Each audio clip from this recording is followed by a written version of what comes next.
같이 기도하시겠습니다.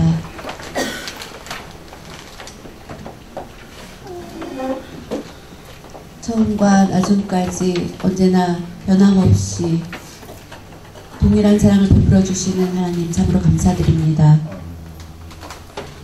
저희들 오늘 거룩하고 복된 주의 날 예수 그리스도의 고난 부활을 기다리며 또 사순절인 셋째 주일을 맞이하여 주님의 고난을 깊이 묵상하는 그런 기간이 될 수 있도록 도와주시옵소서. 저희들을 죄에서 구원해 주시기 위해서 하늘 영광 그리고 그 보좌를 다 버리시고 이 땅에 오셔서 저희들을 구원하시기 위해서 예수님께서 고난당하신 것을 저희들이 깊이 묵상하며 예배드릴 수 있도록 은혜를 내려주시옵소서. 저희들을 죄에서 구원해 주신 그 은혜 하나님께 찬양하며 영광을 올려드리는 귀한 시간 되게 하여 주시옵소서. 하나님 아버지, 주의 말씀을 선포할 때 또한 함께하여 주시고 큰 은혜를 주셔서 그 말씀을 통하여서 우리의 심령에 상한 심령은 치유하여 주시고 또 우리의 마음 가운데 있는 병은 깨끗이 고쳐주셔서 회복되는 역사가 있게 하여 주시옵소서. 또 육체의 질병 가운데 있는 분은 말씀을 통하여서 병에서 고침을 얻을 수 있는 은혜를 내려주시고 십자가의 보혈로 깨끗게 고쳐주실 줄 믿습니다. 오늘 말씀을 들을 때 우리의 심령이 뜨거워질 수 있게 하시고 깨닫게 하시고 말씀으로 세상을 넉넉히 이길 수 있는 담대함을 허락하여 주시옵소서. 감사드리며 모든 말씀 예수 그리스도의 이름으로 기도드립니다. 아멘. 할렐루야.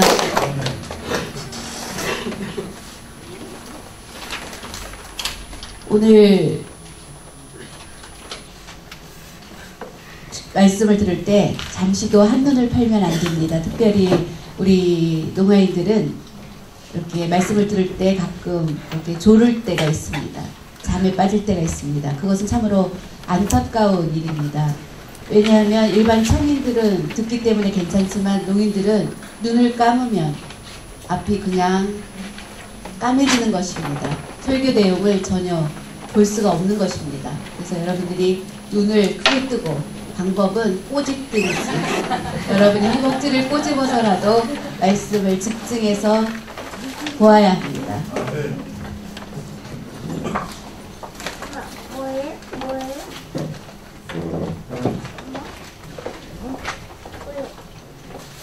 한신대 교수님으로 계시는 정태기 교수님의 책을 보면 사람들의 그 내면의 세계, 내면을 치유하는 것에 대한 그런 책을 많이 쓰셨는데 그 가운데 보면 미국의 인디애나주 그 지역에 아주 외곽 지역에 이름이 잘 알려지지 않은 해먼드라는 지역이 있는데 거기에 이제 침례교단의 교회가 있습니다. 성도가 한 1,500명 정도가 모이는데 주일학교가 특별히 굉장히 많은 성도 3만 명의 어린이들이 모인다고 합니다. 성도 어른들이 1,500명 모이는데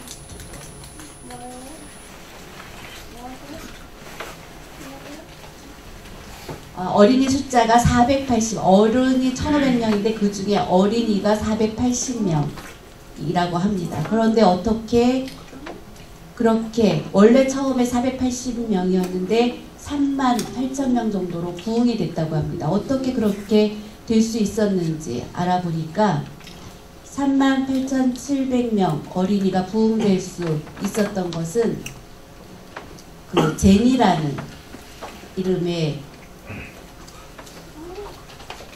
480명의 어린이를 38,700명으로 부흥시킬 수 있었던 그 일은 그 교회 역사 가운데 놀라운 기적이라고 부를 수 있을 정도의 그런 일이었는데 그것이 점점 이제 소문이 퍼져나가게 되었습니다. 그리고 주일학교가 굉장히 잘 되어 있기 때문에 그 지역의 시의원들도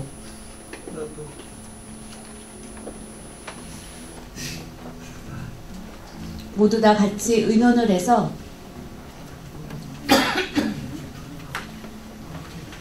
그래서 그 많은 어린이들이 모일 수 있는 교회, 그 교회에서는 감당하기가 어려웠기 때문에 그 해몬드라는 시에 있는 그 공립학교,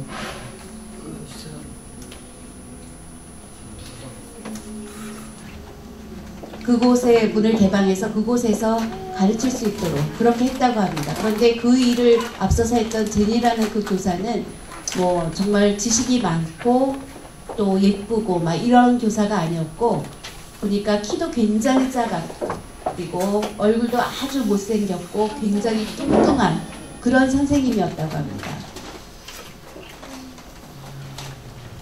그런데 알고 보니까 그 선생님은 과거에 굉장히 불행했던 그런 시절을 겪었습니다.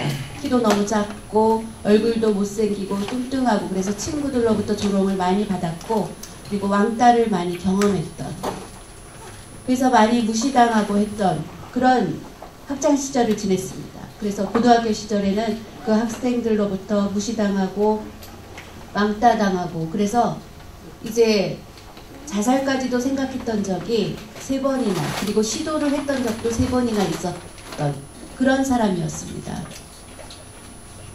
삶에 흥미가 없게 되었고 그러면서 자연히 공부도 열심히 하지 못해서 공부도 잘 못하게 되었습니다. 그러다가 이제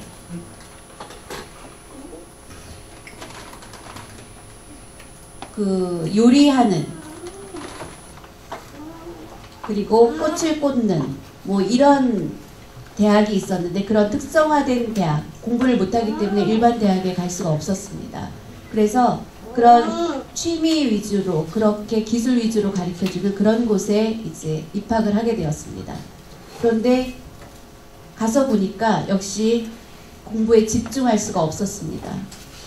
그래서 매일 뒷자리에 앉아서 졸거나 아니면 수업 시간에 한 귀로 듣고 한 귀로 흘리고 그냥 그렇게 수업을 받았습니다.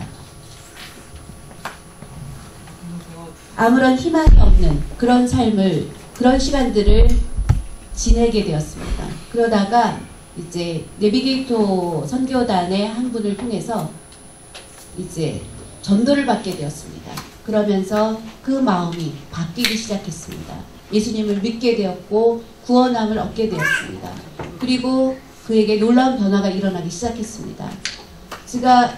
그가 이제 지금 그 교회를 다니기를 시작하면서 얼마 되지 않았지만 어린이들과 함께하면서 그 어린이들과 교제하면서 자연히 예수님을 믿고 구원함을 얻은 자로서 이제 봉사를 하게 되었습니다. 그러면서 교사로서 봉사를 하게 되었습니다. 주일학교 교사로 봉사를 하는데 처음에 8명의 어린이를 맡게 되었습니다.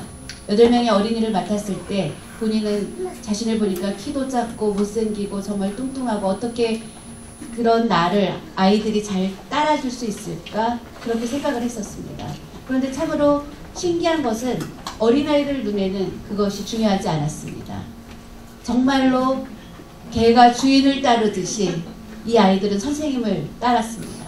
그러니까 자연히 그 선생님은 우울했던 마음도 사라지게 되었고 그 마음속에 늘 염려는 있었겠지만 그 어린이들이 늘 잘 자신을 따르는 것에서 놀라움을 발견했습니다. 그러면서 바뀌기 시작했습니다. 그리고 그 어린아이들을 위해서 기도하기 시작했습니다. 기도하는 마음을 갖게 되었습니다. 그 어린이들을 한 사람 한 사람을 위해서 기도하고 가르치고 하는 그 3년 동안 쉬지 않고 그 일을 계속했습니다. 그러다가 어느 날 이제 거리를 걷고 있는데 뭔가 그의 눈에 참으로 신비로운 모습, 신기한 현상이 나타나기 시작했습니다. 그것은 주일학교와 관계된 그런 일들, 그런 내용들을 그의 눈으로 이렇게 보게 되었고, 그리고 그가 대화를 하든지 무슨 일을 하든지 그에게서 수없이 아이디어들이 떠오르기 시작했습니다. 그 아이디어는 주일학교를 어떻게 봉사할지에 대한 그런 아이디어였습니다. 자리에 앉았을 때도 수없이 아이디어가 계속해서 떠오르고, 그리고 샤워를 할 때에도 문득문득 아이디어가 떠올랐습니다. 그러면 빨리 그것들을 노트에다 기록을 했습니다. 그에게 떠오르는 생각들을 빨리빨리 노트에다 기록하고, 그리고 이제 주일학교 때 그것들을 활용하면서 그 주일학교가 그렇게 부흥하기 시작했습니다. 그래서 480명 모였었는데 33,700명이라는 학생들로 부흥하게 된 그 중요한 일을 맡았던 제니라는 선생님이 있었습니다. 어떻게 그런 아이디어들이 떠오를 수 있었는지, 늘 교사로서 봉사를 하면서 기도했을 때 하나님께서 그에게 지혜를 주셨고 영감을 주신 것입니다. 부족한 사람이었지만 배운 것도 없었고 공부도 못했습니다. 그렇지만 하나님 앞에 기도했을 때 하나님께서 그에게 지혜를 주셨고 영감을 주셔서 훌륭한 일을 감당할 수 있도록 해주신 것을, 그 책에 기록한 것을 보고 서로 많은 은혜를 받았습니다. 그러면서 고린도전서 1장 26절 말씀이 생각났습니다. 고린도전서 1장 26절 말씀 한번 다 같이 보시겠습니다.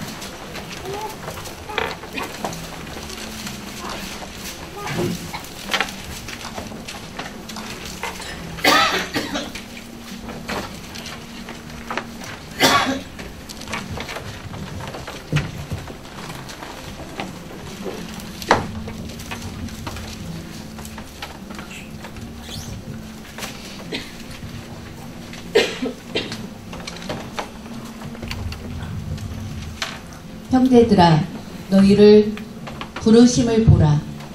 육체를 따라 지혜로운 자가 많지 아니하며 능한 자가 많지 아니하며 문벌 좋은 자가 많지 아니하도다.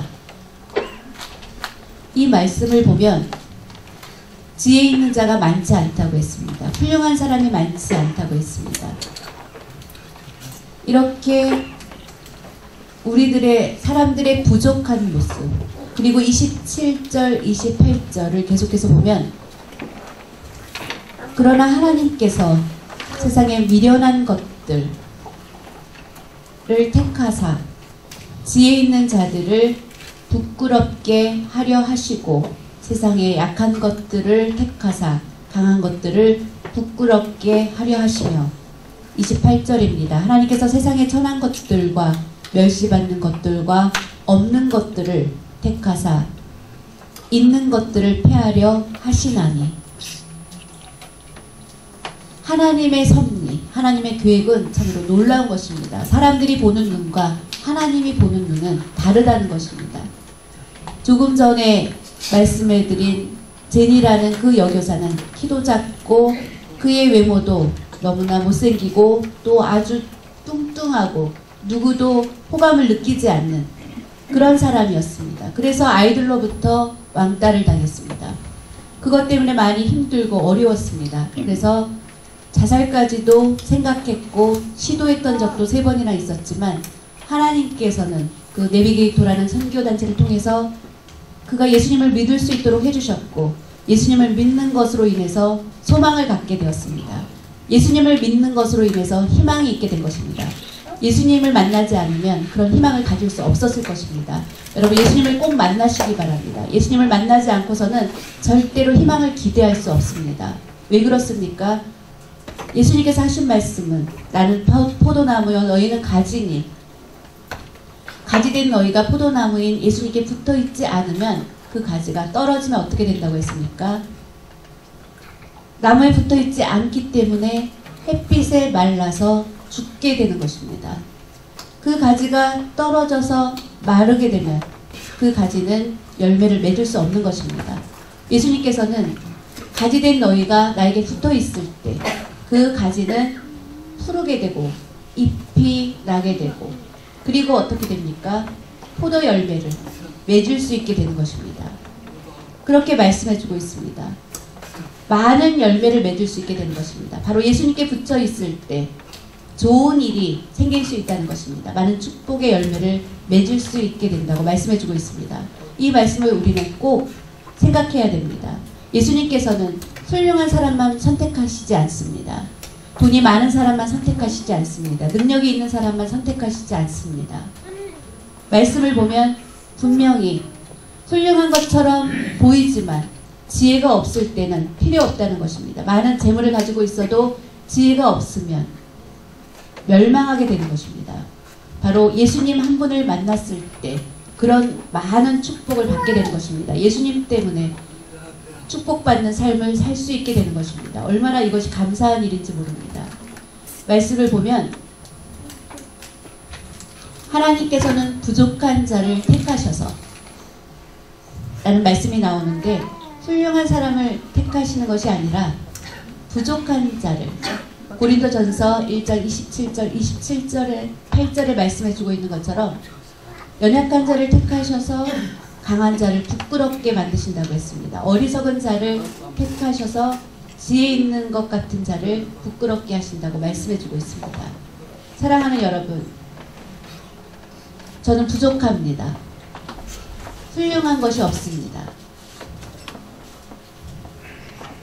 그렇지만 여러분, 그런 나 자신일지라도 낙심하지 마시기 바랍니다. 예수님 한 분만 의지하면 하나님이 여러분과 함께 해주신다는 것을 분명히 믿으시기 바랍니다. 그러면 여러분의 모든 문제를 하나님이 해결해 주십니다. 여러분이 만나는 모든 문제를 우리 주님이 담당해 주시고 해결해 주십니다. 지혜가 부족하면 지혜를 더하여 주시고, 이것이 얼마나 놀라운 일인지 모릅니다.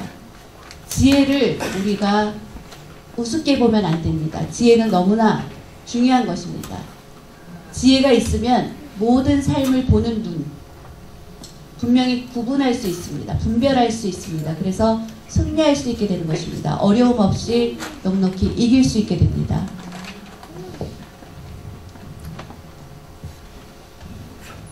훌륭하고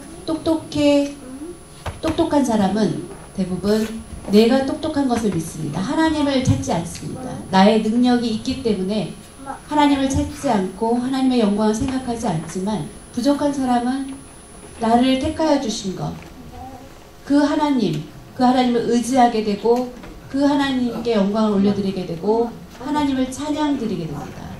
그래서 하나님께서는 부족한 자를 택하시는 것입니다. 그렇지 않습니까? 여러분, 독일의 히틀러를 보면 굉장히 능력이 있었습니다. 그래서 많은 땅을 점령하고 승승장구했지만 결국 어떻게 되었습니까? 독일은 멸망했습니다. 일본을 보면 어떻습니까? 일본이 힘이 있는 국가로, 그리고 그 힘을 의지했습니다. 그리고 많은 땅을 점령했습니다. 그렇지만 결국은 어떻게 되었습니까? 패망했습니다.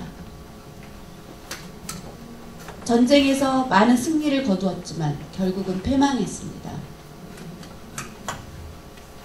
그래서 그 역사 앞에 일본은 머리를 둘 수가 없습니다. 요즘 가장 많은 말 무엇입니까? 일본의 위안부 문제, 세계적으로 많이 사람들이 얘기하고 있어서 그 역사적으로 머리를 들지 못하는 것을 볼 수 있습니다.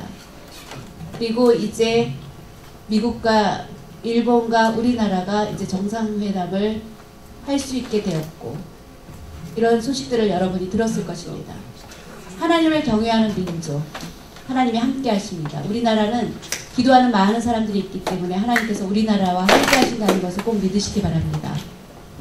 말씀을 보면 예수님께서 이 땅에 오실 때 예수님의 제자들을 뽑으셨습니다. 예수님께서 제자들을 선택하신 것을 보면 예수님 당시, 그 당시에 가장 훌륭하고 똑똑했던 그런 집단, 지식인 집단은 바로 바리새인들이 모여있는 곳이었습니다. 그런데 바리새인들 중에서 예수님께서 제자들을 뽑지 않으셨습니다. 왜 그러셨을까요? 바리새인들은 율법에 대한 지식이 아주 뛰어났던 사람들이고 똑똑했던 사람들이었습니다. 율법을 가르치는 그런 능력을 갖고 있었습니다. 그런데 왜 예수님께서는 그들을 제자 삼지 않으셨습니다. 왜 그랬을까요? 바리새인들은 교만했기 때문입니다. 그들은 교만했기 때문에 예수님이 주신 말씀을 받아들이지 않았습니다. 그래서 그들을 택하지 않으셨고, 예수님의 제자들을 뽑으신 걸 보면 우리가 생각할 수 없는 그런 어부들이나 이런 사람들, 그 당시 이스라엘 사회에서는 주목받지 못하는, 그리고 왕따를 당했던 세리, 이런 사람들을 뽑아서 제자 삼으셨습니다. 세상의 눈으로 보면 이해하기 어려운 일이었습니다. 아, 예수님 뭔가 잘못 보신 거 아닐까? 라고 생각할 수 있는 그런 선택이었습니다. 그런데 예수님께서 제자들을 선택하시고 나서 어떻게 됐습니까? 그 제자들을 통하여서 전 세계에 복음이 증거되는, 쓰임받은 것을 볼 수 있습니다. 이것이 놀라운 일입니다. 부족한 것 같은 그들이지만 날마다 우리 주님이 함께 하셨을 때, 하나님이 함께 하심으로 그들은 전 세계에 복음을 증거하는 놀라운 일들을 감당할 수 있게 되었습니다. 그리고 아모스 시대에도 마찬가지입니다. 아모스 선지자가 말씀에 나오는데, 원래 선지동산에서 그는 교육을 받은 적이 없는 사람이었습니다. 다시 말하면 그런 교육을 받지 않은 무학력자였습니다. 그는 뽕나무를 키우는 농사를 짓는 사람이었습니다. 그런 그를 하나님께서 부르셔서 그를 선지자로 삼아주셨습니다. 그 당시 선지자가 있었습니다. 그런데 하나님께서 그곳에서 교육받은 많은 학생들이 있었습니다. 선지학교가 있었고 그곳에서 배우는 많은 선지자들의 되고자 하는 후보생들이 있었는데, 그들 가운데 택하지 않으시고 하나님을 아무것도 배운 적이 없는 뽕나무를 키우는 농사를 짓는 아모스를 하나님이 부르셨습니다. 그리고 구약 성경에 그의 이름이 기록되게 되었습니다. 얼마나 놀라운 일입니까? 하나님이 선택하시는 것, 그 안에는 놀라운 축복, 위대한 하나님의 교육하심이 포함되어 있기 때문에 이렇게 훌륭한 결과가 나오는 것입니다. 사랑하는 여러분, 여러분이 말하지 못하고 듣지 못하는 상태에서 여러분은 많은 한을 가지고 세상에서 살아가고 있는지도 모릅니다. 사회에 여러분이 나갔을 때 많은 무시를 당할 때가 있고, 그렇지만 하나님께서는 절대로 여러분이 농아인이기 때문에 버리시지 않습니다. 품어주시고 안아주시고 함께해 주십니다. 하나님이 여러분과 함께 하시면 하나님의 위대한 계획이 여러분 가운데 있다는 것을 분명히 믿으시기 바랍니다. 그것을 믿어야 됩니다. 내 힘으로 하려고 하면 안 됩니다. 그리고 사람들의 소리에 좌로나 우로나 치우치면 안 됩니다. 하나님의 계획하심을 믿으면 하나님께서 그 계획을 여러분 가운데 나타내 주십니다. 그것을 믿으시죠. 그것을 믿으시면 크게 아멘 해야 됩니다. 다 같이 한번 해보시기 바랍니다. 믿으십니까? 그러면 믿음대로 된다고 말씀해 주셨습니다. 예수님께서 말씀하실 때 내가 병 낫게 되기를 나을 줄 믿느냐 했을 때 믿나이다, 내가 믿음대로 될지어다 라고 말씀해 주셨습니다. 분명한 믿음이 있어야 합니다.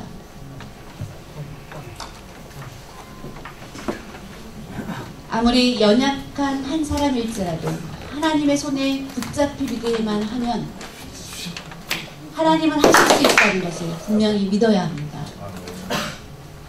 여러분, 오늘 나에게 어떤 내가 조건 가운데 있는지, 나의 조건은 어떤 것인지, 그런 것을 보면 안 됩니다. 내가 얼만큼 돈이 있는지, 얼만큼 지식이 있는지, 아무리 공부를 많이 하고 박사학위를 갖고 있는 사람들도 스스로 목숨을 끊는 경우를 보게 됩니다. 또 이름이 있는 높은 성공한 사람도 자살하는 경우를 볼 수 있습니다. 우리가 잘 아는 현대 정몽원이라는 분, 얼마나 훌륭한 분입니까? 재벌가에서 태어나서 많은 공부를 했고, 그리고 조그만 그룹도 아닌 현대라는 기업을 운영하는 사람이었습니다.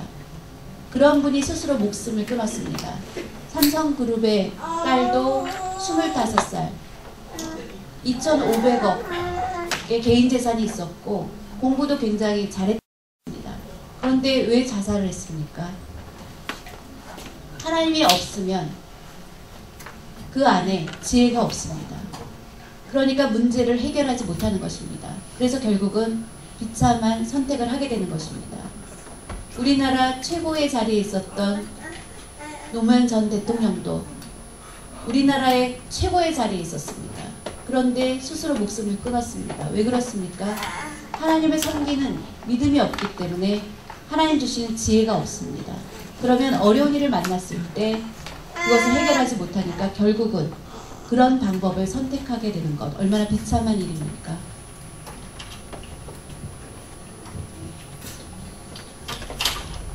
내가 가지고 있는 조건을 보지 마시기 바랍니다. 하나님의 손에 내가 붙잡히는 것, 그것이 중요한 것입니다. 하나님의 손에 붙잡히기만 하면 우리는 큰일을 할 수 있습니다. 하나님의 손에 붙잡히지 않으면, 내가 붙들리지 않으면 큰일을 할 수 없습니다. 내가 돈을 얼마나 갖고 있는지 그건 중요하지 않습니다.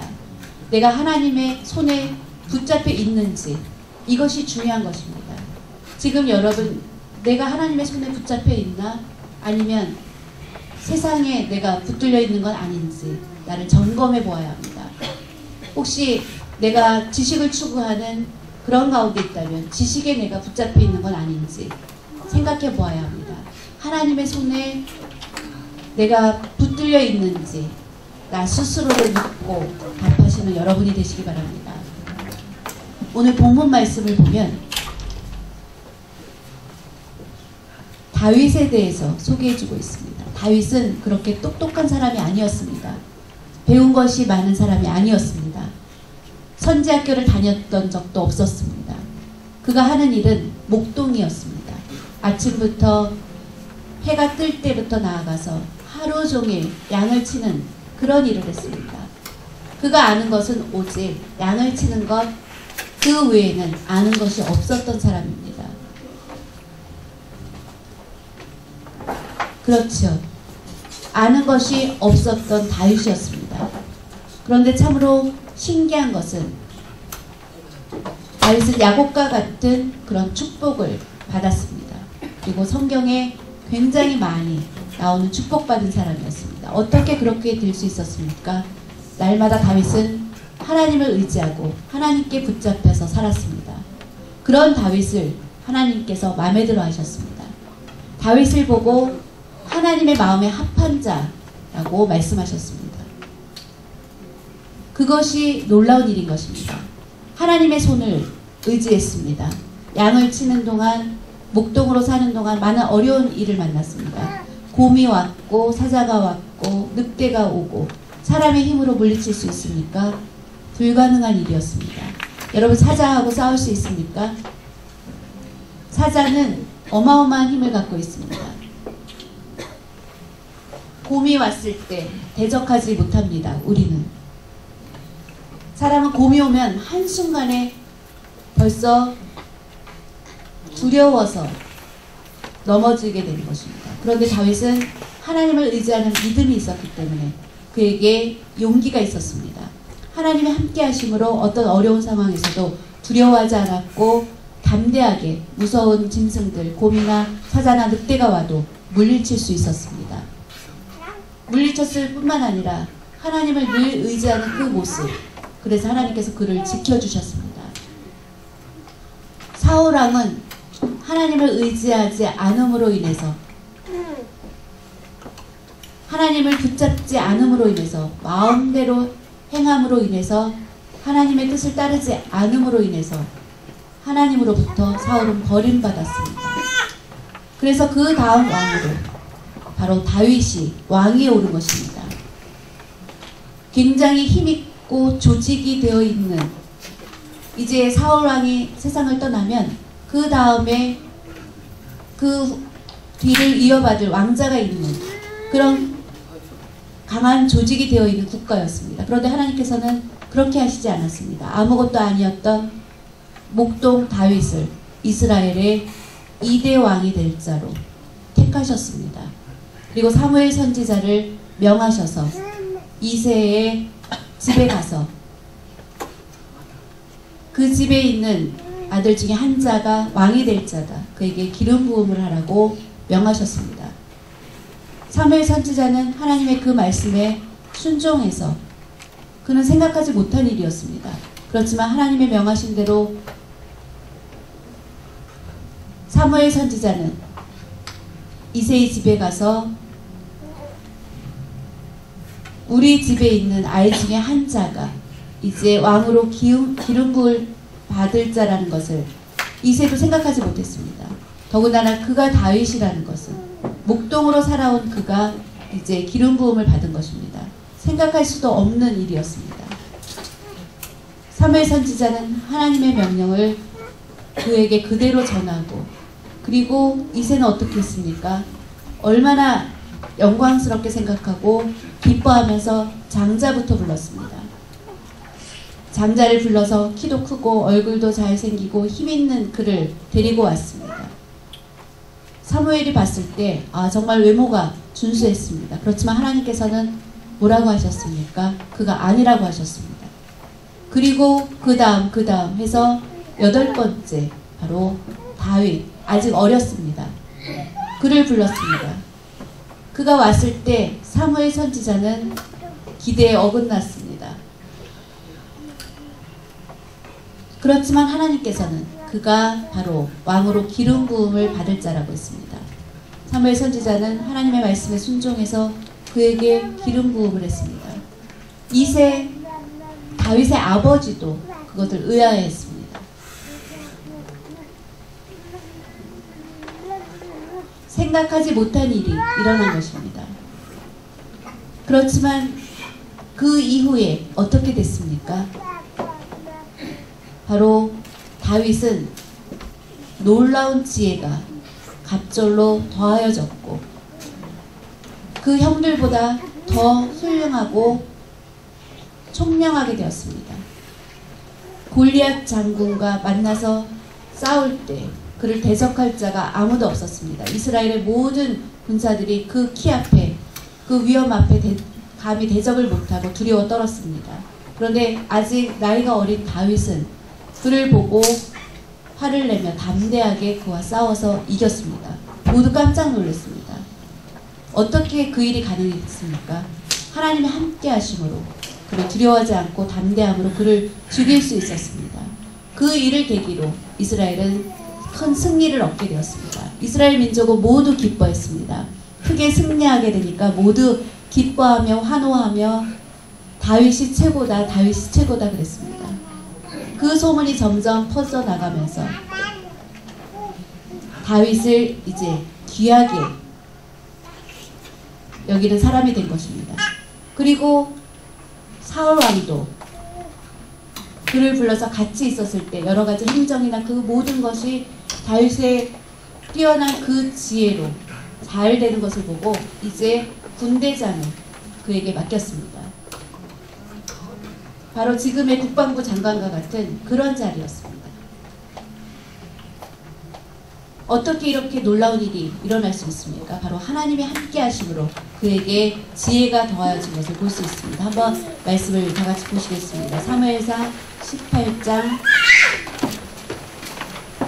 30절입니다.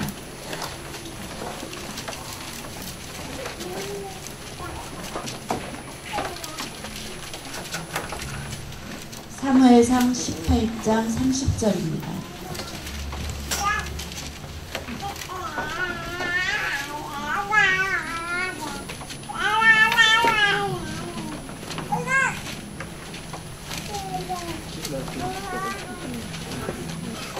블레셋 사람들의 방백들이 싸우러 나오면 그들이 나올 때마다 다윗이 사울의 모든 신하보다 더 지혜롭게 행하며 이에 그의 이름이 다윗의 이름이 심히 귀하게 되니라.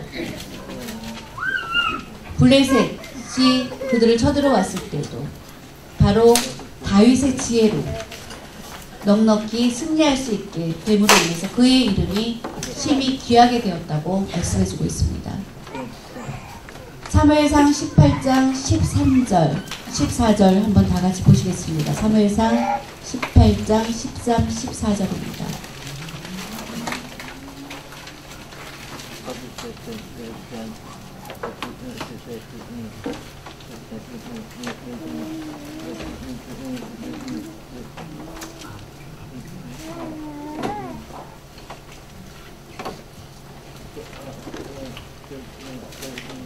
그러므로 사울이 다윗을 자기 곁에서 떠나게 하고 그를 천부장으로 삼음해 그가 백성 앞에 출입하며 다윗이 그의 모든 일을 지혜롭게 행하니라. 여호와께서 그와 함께 계시니라. 바로 하나님께서 다윗과 함께 하셨다는 것입니다. 다윗은 굉장히 높은 자리에 있었습니다. 그런데 그의 지혜를 보고 두려워지기 시작했습니다. 그래서 혹시 언젠가 자신을 대적할 자다. 여론을 보니까 모든 백성들이 다윗은 오늘 왕이 될 만한 자다. 골리앗과 싸워서 이겼고 모든 이스라엘의 행정 그 모든 것들을 굉장히 지혜롭게 처리하는 그 다윗의 모습을 보고 충분히 왕이 될 자다 라는 여론이 점점 많아졌습니다. 그러면서 사울은 입지가 좁아졌습니다. 그러니까 자연히 다윗이 부담스러웠습니다. 그래서 천부장으로 이제 그 지위가 감등하게 된 것입니다. 그런데 참으로 신기하고 놀라운 것은 그의 자리는 밑으로 내려졌지만 그런 다윗 하나님이 함께 하심으로 지혜롭게 행하여지게 되었고 또한 그의 이름이 더 빛나게 되었다고 했습니다.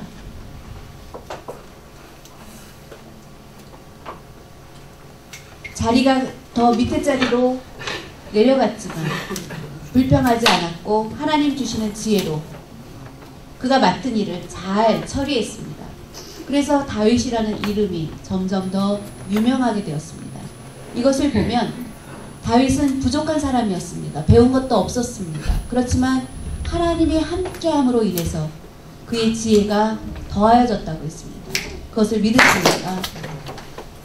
여러분, 하나님이 함께 하시면 하나님이 지혜를 주십니다. 그 지혜를 받아야 합니다. 야고보서 1장 5절 말씀을 한번 다 같이 보시겠습니다. 야고보서 1장 5절입니다.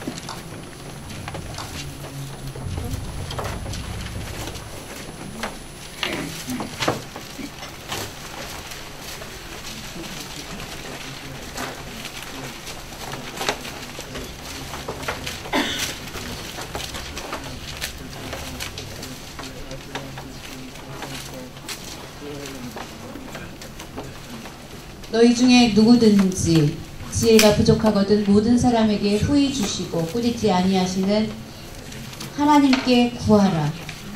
그리하면 주시리라. 여러분, 누구든지 지혜가 부족하면 모든 사람에게 후히라는 것은 무엇입니까? 아주 부족함이 없이 그냥 차고 넘칠 정도로.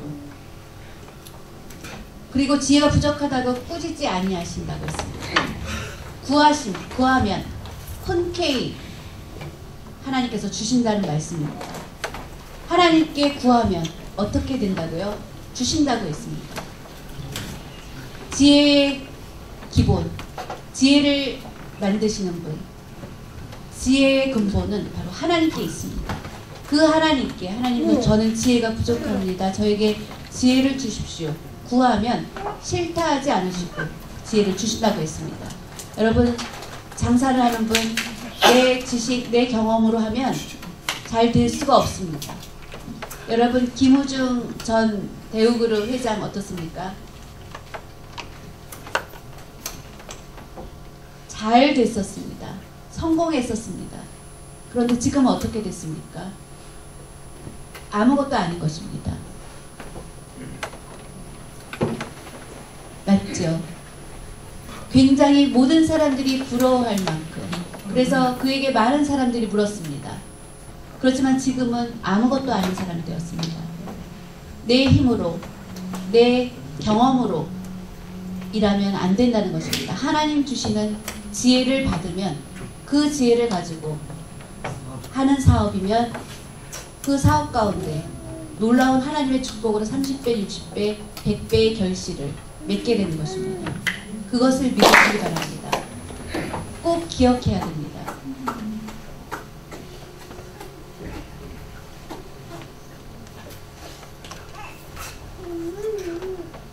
우리 우리가 권력도 의지할 것이 되지 못합니다. 권력은 오래가지 못합니다. 여러분, 세상에 있는 권력, 그것 오래가는 거 봤습니까? 오래가지 못합니다.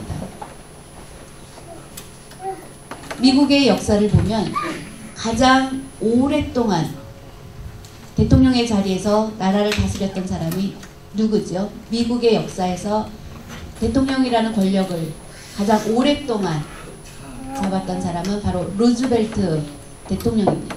바로 사선을 했던 분입니다. 보통 대부분 2번 정도 합니다. 그래서 8년, 한 번 더 연임해서 4년에서 8년을 하는데, 루즈벨트 전 대통령은 4선을 했습니다. 그러면 합해서 16년 동안 굉장히 오랫동안 대통령의 자리에 있었습니다. 그의 몸은 소아마비로 자유롭게 걸어다니지 못했습니다. 그런 어려운 가운데서 미국을 이끌고 가는, 그리고 2차 세계대전이라는 큰 어려움을 만났지만 하나님께 무릎 꿇고 기도함으로 인해서 하나님께서 지켜주셨습니다. 지혜를 주셨습니다. 우리가 잘 아는 것처럼 2차 세계대전 때 일본이 굉장히 힘이 있었습니다. 미국하고도 대적했습니다. 그런 어려운 가운데 있었습니다. 미국의 입장에서 가장 어려운 것, 가장 힘들었던 그런 전쟁이었습니다. 그때 최고의 군 사령관들이 모여서 회의를 했습니다. 이 어려움을 어떻게 할까? 회의를 했지만 시원한 답이 없었습니다. 그때 루즈벨트 대통령은 나는 이제부터 하나님 앞에 기도하겠습니다. 기도하는 동안 절대로 나를 방해하지 마십시오. 그리고 기도했습니다. 얼마 동안 기도했습니까? 1시간, 8시간 동안. 8시간 동안 기도했다고 합니다. 8시간 동안 전쟁 상황은 어떻습니까? 더 많은 위기들이 있었습니다. 그래서 사람들은 각하하고 그를 찾았지만 조금도 귀 기울이지 않았습니다. 지금 너무나 큰 위기입니다. 라고 했어도 듣지 않았습니다. 오직 하나님 앞에 기도하고 응답받고, 그리고 나서 어떻게 됐습니까? 미국은 비행기 하나로 일본의 히로시마에 원자탄을 터뜨리게 되었습니다. 그 일을 계기로 일본은 어떻게 했습니까? 항복했습니다. 놀라운 일입니다. 일본이 많은 땅을 점령했지만 한순간에 모두 내려놓고 지금 일본 그 땅만 소유하게 되었습니다. 루즈벨트 대통령이 훌륭해서 그렇게 됐습니까? 아닙니다. 하나님 앞에 기도했을 때 하나님 주시는 지혜로 그렇게 되었습니다. 얼마나 놀라운 일입니까?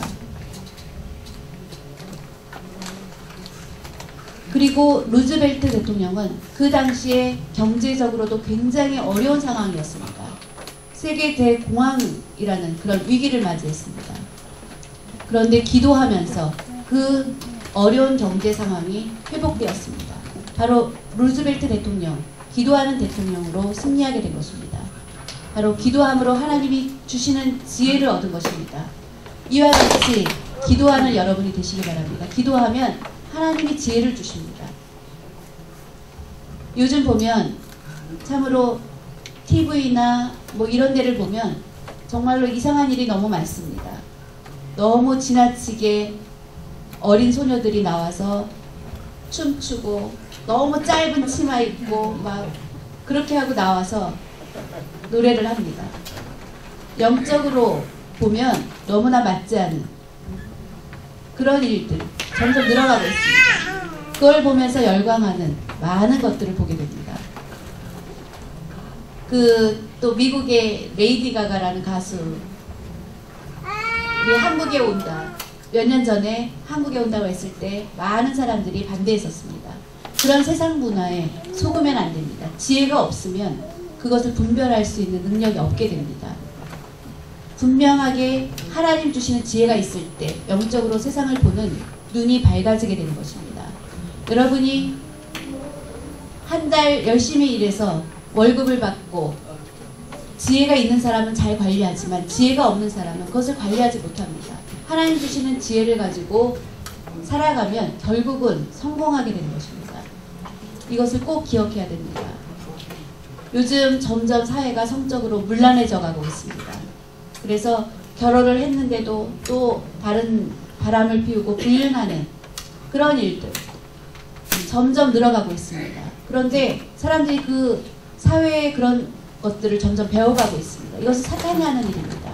하나님 주신 지혜를 가지고 있으면 그것들을 분명히 분별할 수 있어야 합니다. 우리 기독교인들은 무엇입니까? 세상에서 빛과 소금의 역할을 해야 됩니다. 그런데 그 역할을 하지 못하게 점점 변해가고 있습니다. 영적인 잠에 빠지면 안 되는 것입니다.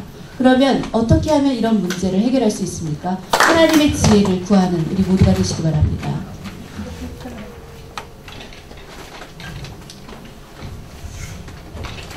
하나님이 함께 해주시면 우리는 겸손할 수밖에 없습니다.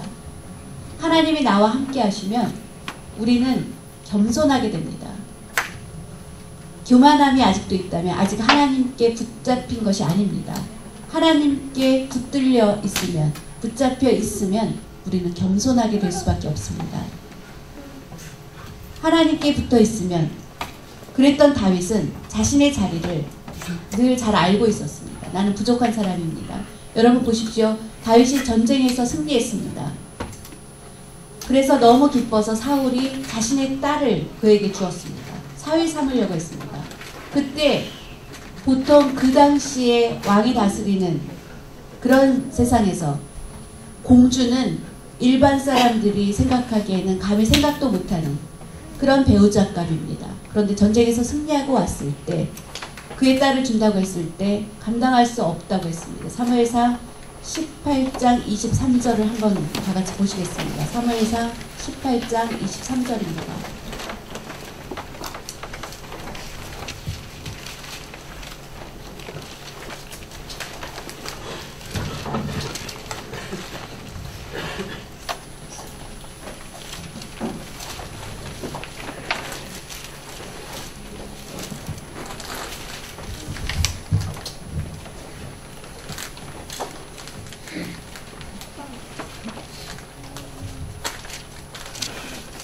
사울의 신하들이 이 말을 다윗의 귀에 전하매 다윗이 이르되 왕의 사위되는 것을 너희는 작은 일로 보느냐?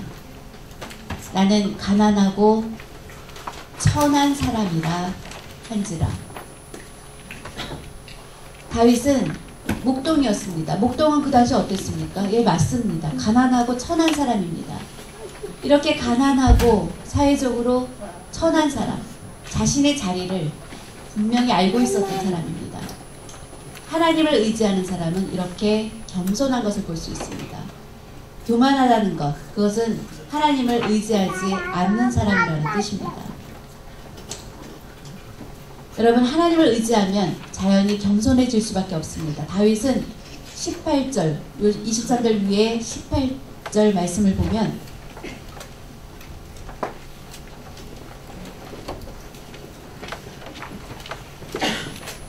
다윗이 사울에게 이르되 내가 누구며 이스라엘 중에 내 친속이나 내 아버지의 집이 무엇이기에 내가 왕의 사위가 되리이까 하였더니 자신을 돌아볼 때 왕의 사위가 감히 사위가 될 자격이 없다는 것입니다. 저희 집은 좋은 집도 아니었고 아주 가난하고 23절에 나온 것처럼 가난하고 왕이라는 왕가의 그 높은 자리에 그 딸과 결혼하는 것 감히 할 수 없다고 그런 겸손한 모습을 가지고 있었습니다. 예수님을 믿고 구원함을 얻은 우리는 어떤 일에 있든지 겸손한 우리가 되어야 합니다. 교만하면 안 됩니다. 우리 명성교회 부는 밖에 나가면 굉장히 많은 분들이 칭찬을 해주셔서 얼마나 고마운지 모릅니다. 그런데 다른데 이제 이렇게 가끔 농아인 목사님들이 교도소에 농아인들이 재소자로 있기 때문에 이제 거기 가서 예배를 드려주고 할 때가 있는데 이제 어떤 목사님이 거기 갔다 와서 예화로 생각 없이 그분에 대해서 얘기를 한 것이 이제 그분한테 들어갔습니다. 그랬더니 그분이 이제 내가 교도소에서 나오면 내가 가만히 있지 않겠다. 그랬더니 얼른 사과를 했어야 되는데 와봐라 해갖고 그때 그 사람들이 그 교회에 가서 이렇게 행패를 부리고 해서 어려운 일을 겪은 적이 있는 소리를 들었습니다. 우리 예수님을 믿는 사람들은 어떤 사람을 만나든지 늘 기본적으로 겸손해야 됩니다. 어거스틴은 말하기를 기독교의 가장 아름다운 미덕은 바로 겸손이 첫 번째고 두 번째도 겸손이고 세 번째도 겸손이라고 얘기했습니다. 그런 유명한 말을 남겼습니다. 맞습니다. 우리 믿음의 사람들, 우리 가운데 늘 겸손함이 있어야 합니다. 자존심은 필요 없습니다. 겸손하면 하나님께서 그러한 자의 이름을 높여주신다고 약속해 주셨습니다. 그 이름을 창대케 빛나게 해주신다고 했습니다. 겸손한 자는 하나님께서 가장 낮게 부끄럽게 만들어 주십니다. 그분이 바로 하나님이십니다. 하나님의 사람들의 이름을 높여줄 수도 있고 천하게 해주실 수도 있고 그 모든 것 부하게도 할 수 있고 가난하게도 할 수 있는 그 모든 것이 하나님께 있다는 것을 분명히 믿고 우리 겸손해야 됩니다. 다윗은 그런 겸손함이 있었기 때문에 위대한 왕, 성군이 될 수 있었습니다. 밧세바를 간음했던 왕의 자리에서 어마어마한 일을 했습니다. 그가 왕이 아직 되지 않았을 때는 이렇게 겸손했지만 왕이 되고 많은 국가를 땅을 점령하면서 힘있게 되었을 때 간음하는 죄를 짓게 되었고 그의 남편을 죽이는 살인죄까지 하고 다 감추었다고 생각했습니다. 그런데 하나님은 어땠습니까? 하나님은 24시간 몰래카메라하고 비교가 되지 않습니다. 감시카메라 그거는 가끔 빠지는 것이 있습니다. 그런데 하나님의 눈은 어떻습니까? 모든 것을 보십니다. 여러분 24시간 카메라로 감시한다 하더라도 중간중간 화면이 흐려질 때가 있고 또 모자 쓰고 있고 그러면 잘 보지도 못합니다. 그런데 하나님의 눈은 어떻습니까? 완전히 현미경입니다. 다윗은 다 감추었다고 생각했습니다. 그렇지만 나단 선지자가 어떻게 했습니까? 하나님께서 나단 선지자에게 알려주셨습니다. 나단 선지자는 하나님을 경외하고 하나님을 잘 섬기고 사랑하는 그런 다윗 왕이 간음죄를 저질렀다는 것 믿기 어려웠습니다. 그렇지만 하나님께서 말씀하셨을 때 그는 나아가서 다윗을 책망했습니다. 그때 다윗은 어떻게 했습니까? 화를 냈습니까? 아닙니다. 이해하고 금방 받아들였습니다. 바로 그의 믿음의 기본 가운데 겸손이 있었기 때문입니다. 만약에 보통 왕 같으면 내 약점을 발각시키고 그걸 안 나단 선지자를 분명히 입막음하기 위해서 죽였을 것입니다. 그런데 다윗은 달랐습니다. 그가 감췄다고 생각했던 그 모든 것을 하나님이 알고 계시다는 것, 바로 하나님을 경외하는 자로 그 안에 지혜가 있었기 때문에 바로 무릎 꿇었습니다.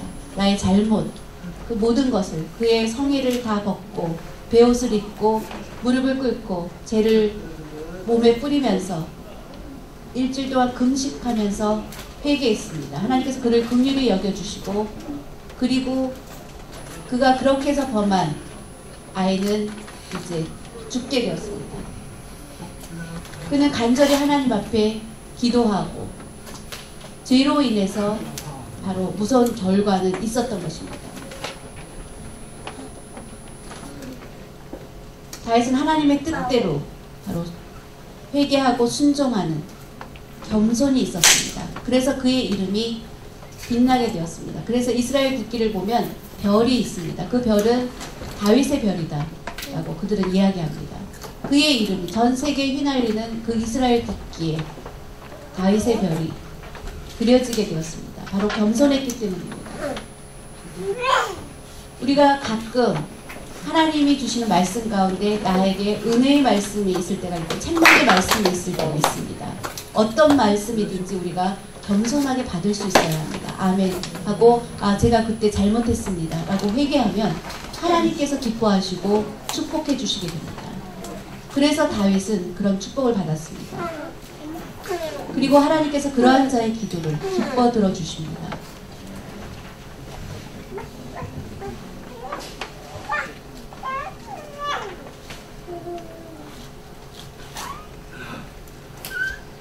하나님께 붙잡혀서 있는 자, 바로 하나님이 동행하는 그런 삶을 살게 된다는 것을 꼭 기억하시고, 하나님을 의지하면 그러한 자를 하나님께서 반드시 동행해 주신다고 했습니다.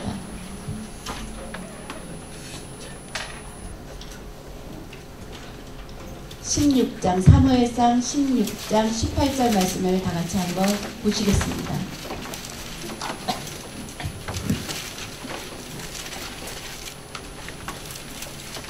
사무엘상 16장 18절 말씀입니다.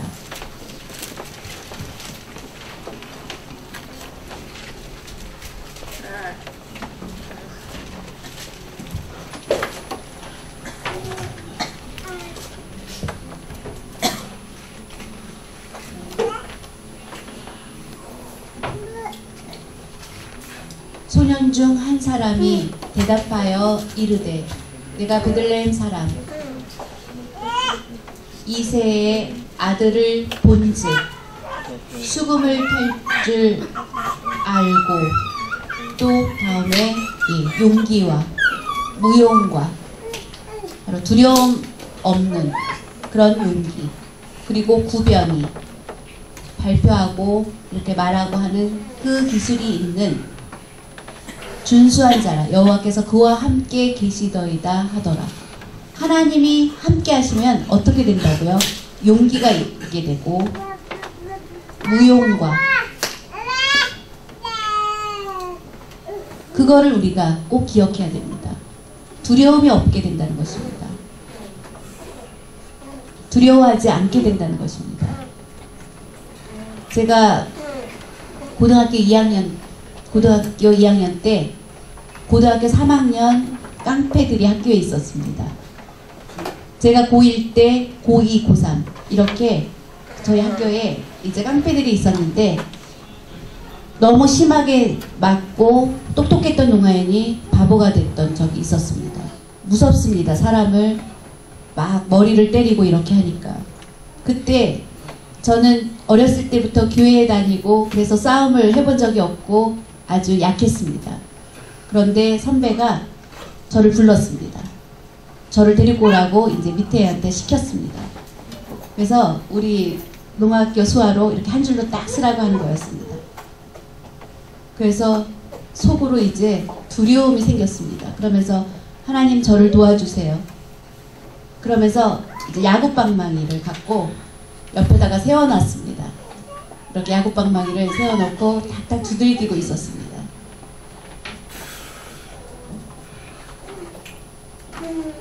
그때 저는 고등학교 2학년이었지만 이렇게 동안이었습니다. 그래서 얼굴도 다른 애들보다 어려 보였습니다. 지금도 아직 동안이죠. 네, 맞다고 인정해 주시네요. 지금도 많은 동아이들이 저 보면 변하지 않았다고 늘 얘기를 해주는데, 이제 어렸을 때 앞으로 이제 흰머리가 더 많이 나면 이제 머리 빼고 얼굴만 동안이 될지 모르겠는데, 이제 그러니까 저를 감히 이제 때리기가 조금 그래서 그런지 그냥 넌 가라고 그랬습니다. 그러면서 이제 세월이 흐르고 나서 그때 저를 때리려고 했던 사람들이 저를 만나면 90도로 인사를 합니다. 여러분, 얼마나 놀라운 일입니까? 또 대구협회에 주먹으로만 평생 살아온 그런 무서운 분이, 저보다 20살 많은 분이 계셨습니다. 대구의 모든 농아이들이 그 사람을 무서워합니다. 왜냐하면 그 사람이 주먹을 한번 휘두르면 누구도 이기지 못하니까.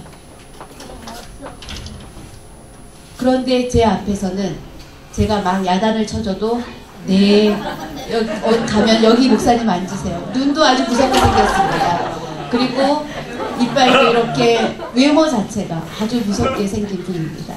그런데 저한테는 아주 깍듯이 대합니다. 하나님이 함께하면 세상에 어떤 것은 무서울 것이 없습니다. 농아인 사회에 보면 또 저를 시기해서 저를 미워하는 사람이 있습니다. 그렇지만 두려워하지 않습니다. 하나님이 나와 함께 하시면 중요하지 않은 것입니다. 내일 이제 총회 농화선교회 총농선에 이제 임시총회를 하는 것은 이렇게 많은 갈등을 겪고 들어오지 않았던 우리 교단은 지금 48개 교회들이 농화인 교회, 농화부 다 합쳐서 49개가 있습니다. 제일 큰 회원을 갖고 있는 교단입니다. 그런데 그 중에 몇 명이 계속 머리 아프게 했었는데 그 임시총회 때 그분들이 다시 저희 그 모임에 들어오고 화해하고 하는 절차를 겪게 됩니다. 하나님이 함께 하시면 어려움이 있어도 반드시 하나님이 길을 열어주신다는 것을 꼭 믿으시기 바랍니다. 하나님만 의지하면 어떤 환경이 어렵다 거기에 두려워할 필요가 없습니다. 담대하게 나아가면 하나님이 모든 문제를 앞서서 해결해 주십니다. 말씀을 정리하겠습니다.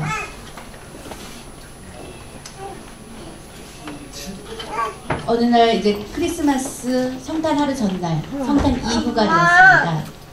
그 성탄 2부에 열심히 이제 모금을 하는 한 사람이 있었습니다. 바이올린을 켜면서 이제 모자를 돌리면서 모금을 하는데 모금된 돈이 굉장히 적었습니다. 그래서 다시 두 번째 곡을 열심히 켰습니다. 한 곡, 두 곡 했는데도 모금된 돈이 많지 않고 사람들이 다 떠나가는 거였습니다.